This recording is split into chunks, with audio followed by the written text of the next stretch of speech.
各位朋友，大家好，欢迎来到查理斯木。这两天市场已经不只是震荡了，而是直接被美国总统川普和中东局势带进了一个危险地带。就在4月3日，一架美军 F-15E 战斗机在伊朗境内被击落，一名飞行员失联，美国已经紧急展开搜救，而伊朗方面直接开出悬赏。问题来了，这会不会成为市场真正的黑天鹅，甚至引爆战争的全面升级？美国难道离第三次世界大战又近了一步？与此同时，另一边，微软股价在暴跌之后强势反弹，市场开始疯狂讨论$356到底是不是铁底？微软的 V 型反转已经确认了吗？更关键的是，华尔街的炒作风向最近又变了，从去年的稀土到存储芯片，再到现在最火的光通信模块，资金正在悄悄地切换赛道。顶级的光模块公司有哪些？他们会不会成为下一个爆发中的英伟达、AMD？本期节目，我们把所有关键线索一次性的讲清楚。美东时间4月3日凌晨6点45分，一架隶属于美军494战斗机中队的 F-15E 打击鹰战斗机在伊朗中部上空被击落。这是自2月28日美伊冲突爆发以来，美军首架确认被敌方火力摧毁的战机。两名飞行员之中，一人已由美军直升机成功救出，但另一名武器系统官目前下落不明，可能已被伊朗方面俘虏。为了营救这名飞行员，美军展开了大规模搜索行动。期间，一架 A-10游猪攻击机受损，两架搜索直升机也遭到了地面的火力射击。当美军飞行员的生死悬于伊朗之手时，这场战争的性质已经发生了质的改变。而就在同一天，白宫抛出了一枚财政震撼弹，特朗普政府正式提交了2027财年预算申请，其国防开支总额达到了惊人的1.5万亿美元，比2026财年暴涨50%，其中3500亿美元直接用于美伊战争的装备、后勤补给。这也意味着美国政府的财政赤字已经脱离了地心引力，飙升速度极其惊人。CI 系统认为，2027财年开始于今年的10月份，在接下来半年，中长期美债的殖利率可能面临暴涨的风险，而美联储为了填窟窿，很可能开启隐性的放水，扩表买中长期美债，以此来变相控制、压低长端利率。当然，这也就意味着美国的实际通胀率会进一步升高，不利于美股的反弹。由于政府的国防支出急剧上升，这部分借来的钱首先将流向商品市场，会推升原材料，包括铜、铝、石油的价格，也将进一步压缩私营企业的盈利空间。此外，川普在周中的讲话中表示，将针对伊朗的基础设施进行打击，把他们炸回石器时代。目前，美国在中东的总兵力已经突破了5万人，而且海陆空三栖力量仍在快速集结。地面精锐部队第82空降师奉命向中东移动，引发了外界对美军可能随时发动地面行动的强烈猜测。查理认为，美军飞行员的失踪是极大的变数。如果伊朗以此为筹码，川普政府非常可能按下地面行动的按钮，中东战争的长期化将变成现实。此外，昨天美国劳工统计局发布了3月份的非农就业报告，3月的新增非农就业人数达到17.8万人次，远远超出市场预期的6万人，这也是自2024年12月以来的最高单月增幅。失业率小幅下降至4.3%，好于预期的4.4%，但是劳动参与率下降到了61.9%，这是2021年以来最低点。意味着失业率的下降部分是由劳动力人口缩减带来的，并不是就业市场发生了实质性的改善。仔细观察行业细节，我们会发现这次增长带有强烈的临时性特征。其中，医疗保健板块新增7.6万个就业岗位，也是本次增长的最大原动力。但是，这主要得益于加州等地医疗工人罢工的结束，有3.5万人重返岗位。当然，这份报告的统计节点在3月中旬。因此，近期升级的中东局势以及波动的能源价格并没有反映在内。总的来说，这是一份脆弱的反弹报告。虽然在短期之内缓解了经济衰退的恐慌，但是劳动力供应的萎缩、地缘风险的上升，依然是未来悬在市场上方的利剑。那虽然前2天标普500、纳斯达克指数有不错的反弹行情，但是宏观经济数据、地缘政治冲突以及美债及利率飙升的风险，都对美股大盘的持续反转造成了实质性的压力。截止到4月4日，CI 人工智能投资系统对于标普百指数给出的依然是红色卖出信号。系统认为，我们最好的操作还是有反弹就适量减仓，布局超短债避险，不需要 FOMO 追高买入。因为在接下来几个月，美股持续下跌的风险依然存在。只有等到市场的通胀预期企稳，油价也稳定之后，市场才可能从通胀主题切换到通缩，也就是极高的物价、能源价格抑制了市场需求，导致美国经济衰退的预期升温。只有到了那个时候，美联储才有降息放水的空间。届时，咱们再抄底美股是比较保险的做法。当然，如果是朋友们手中握有指数类 ETF 优质的龙头股，也没有加杠杆，那么稳健持有也没有问题。只是我们不需要再额外加仓，因为后面还有更好的买入点位。好，聊完了美股大盘，我们聚焦软件之王美股七巨头成员微软。MSFT 股票在2026年第一季度暴跌23%，创下了自2008年金融危机以来表现最差的一个季度。要知道，纳斯达克指数的下跌幅度也只有7%，不到微软的1/3。虽然微软在办公生产力软件和 Windows 操作系统领域仍占据主导地位，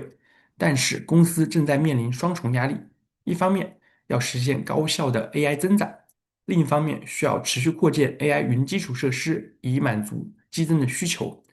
而由于伊朗冲突导致油价的飙升，数据中心的建设运营成本肯定也会随之增加。而在产品端，微软的 AI 助手 Copilot 还没能展现出强劲的吸引力，用户正在流向 Google、OpenAI 和 Anthropic 等竞争对手的大模型服务。华尔街的分析师指出，软件股正遭受 AI 引发的 SaaS 末日重创，而微软公司的市盈率也是10年来首次跌破标普百指数的平均市盈率。这反映出投资者对于 MSFT 的股票已经怯魅，不再像过去2、3年那样追逐热捧了。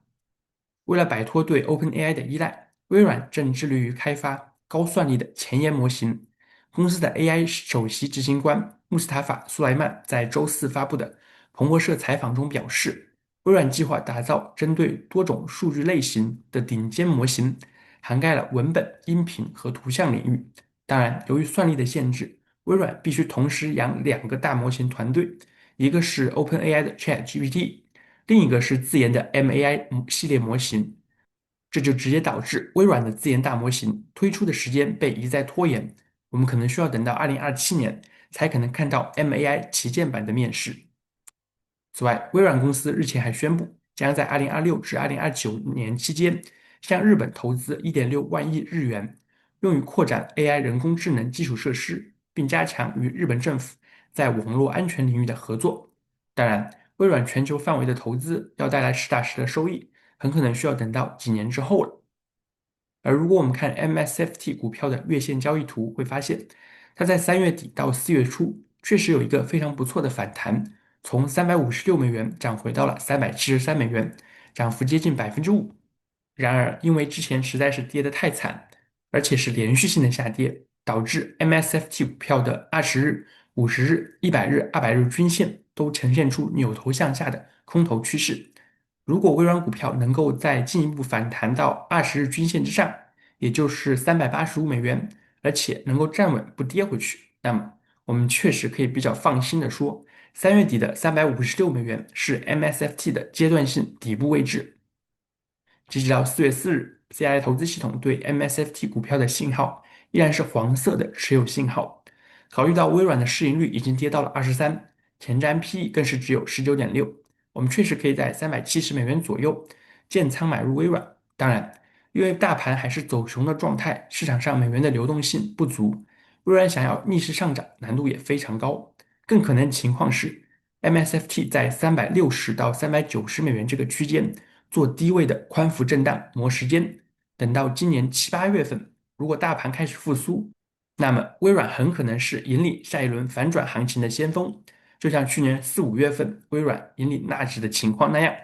查理个人还是对微软的复苏有很强信心的，只是这只股票确实有点老登股的味道，走起来太稳了。需要几个季度才能缓慢的恢复，投资朋友们还请保持耐心。而且回过头来看，纳德拉确实被 OpenAI 的创始人 Sam Altman 给摆了一道。虽然持有27%的 OpenAI 股份，但是 OpenAI 根本拿不出现金来支付 Azure 云服务费用。微软只能寄希望于 OpenAI 在今年年底之前上市，把手中的那部分股权可以在 R 级市场卖出套现，算是对这么多年的巨额投入有一个补偿吧。好，聊完微软，我们来到今天的主题——光通信。大家都知道，人工智能时代，英伟达的 GPU 芯片最抢手，因为有算力就有了一切。但是，你有没有想过一个问题？如果把 AI 算力中心看作一个超级大脑，那这个大脑里的神经信号是怎么传递的？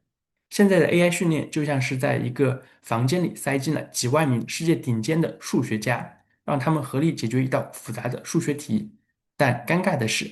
如果这些数学家沟通全靠嗓子喊或者写小纸条，那么他们大部分时间都会浪费在等待沟通上，而不是在计算本身。要解决 AI 算力瘫痪的效率瓶颈，就需要今天的主角光通信出场。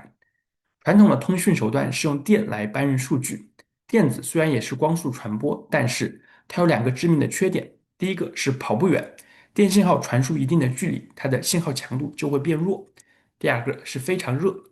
电流在铜线里钻来钻去，会产生大量的热量，散热是个大问题。而光通信是让光子在玻璃纤维里传输，光子不发热，信号也没有损耗，速度当然是光速。在2026年的今天，AI 传输的数据量呈现指数级的爆发。传统的铜线在传输800G 或者1.6T 的高超速数据时，会变得非常重、非常厚，而且极其的耗电。如果一个算力中心全是铜线，它消耗的电能可能一半都用来散热了，简直是灾难。为了解决这个问题，全球领先的 AI 数据中心已经全面开启了光化革命，利用 CPU 共封装光学技术，工程师直接把光引擎，也就是超小型的光模块和 GPU 芯片封装在同一个底座之上。这样做的好处就是，数据从 GPU 核心出来，走不到几毫米就被光模块直接转换成光信号，然后通过光纤长距离传输，完全避免了铜线电信号的传输。那么，咱们今天的主角 Lumentum 公司代码 LITE 就是专门做光模块的龙头企业。LITE 为 AI 数据中心提供800G 和1.6T 的超高速光模块，是亚马逊的 AWS 和微软的 Azure 云服务巨头的主要供应商。很多人不知道啊，iPhone 的 Face ID 面部识别传感器芯片主要供货商就是 Lumentum。3月23日，LITE 公司正式入选标普500指数，标志着它从一家垂直领域的科技股成长成为代表美国顶尖科技实力的蓝筹股。相比于中国背景的竞争对手 Lumentum，作为纯正的美国本土科技巨头，在北美大型云服务商的订单分配中拥有极高的准入优先级。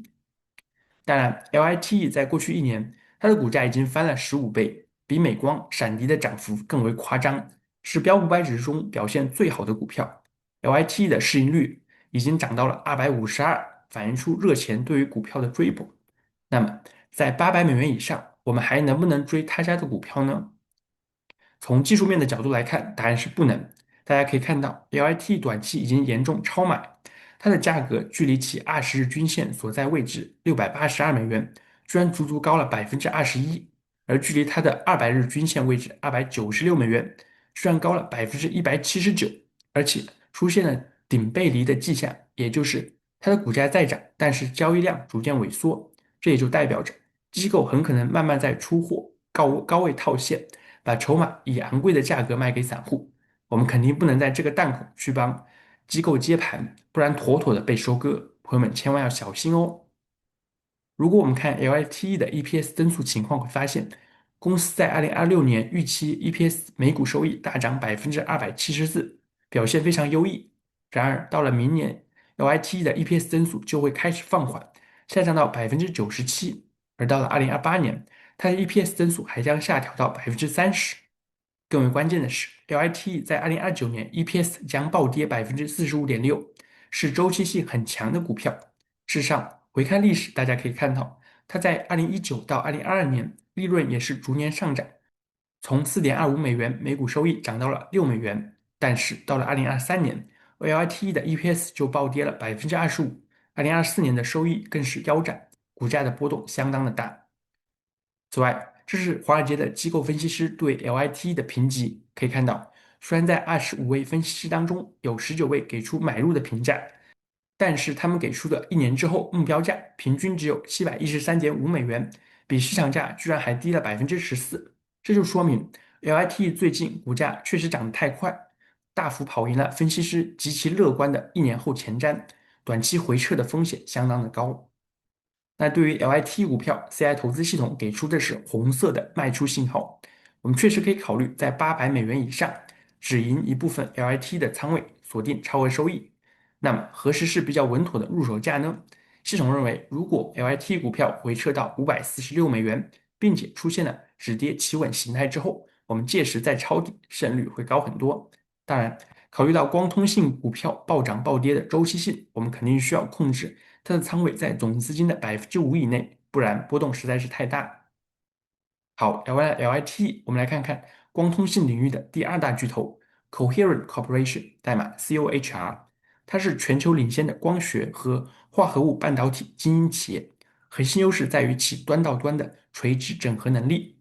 COHR 不仅制造终端光模块，还自主研发生产最上游的原材料和核心芯片。它的客户涵盖了从云巨头到电信设备商的完整产业链。今年3月份，英伟达宣布向 COHR 投资20亿美元，并签订了数十亿美元的长期采购协议。NVIDIA 将其作为 AI 计算集群，包括 Blackwell、Vera Rubin 架构中高性能光互联的主要供应商。那其他的云服务巨头包括微软、谷歌、Amazon 和 Meta，这些公司也都从 COHR 直接采购光模块用于数据中心的建设。当然，COHR 也面临着来自博通、LIT 以及中国的厂商在光模块领域的激烈竞争。那和 LIT 股价高高在上不同，COHR 近期出现了比较明显的回调，从3月初的高点300美元震荡下行到了现在的258美元。目前它的股价正在50日均线附近寻找支撑，但总体趋势有些偏中性。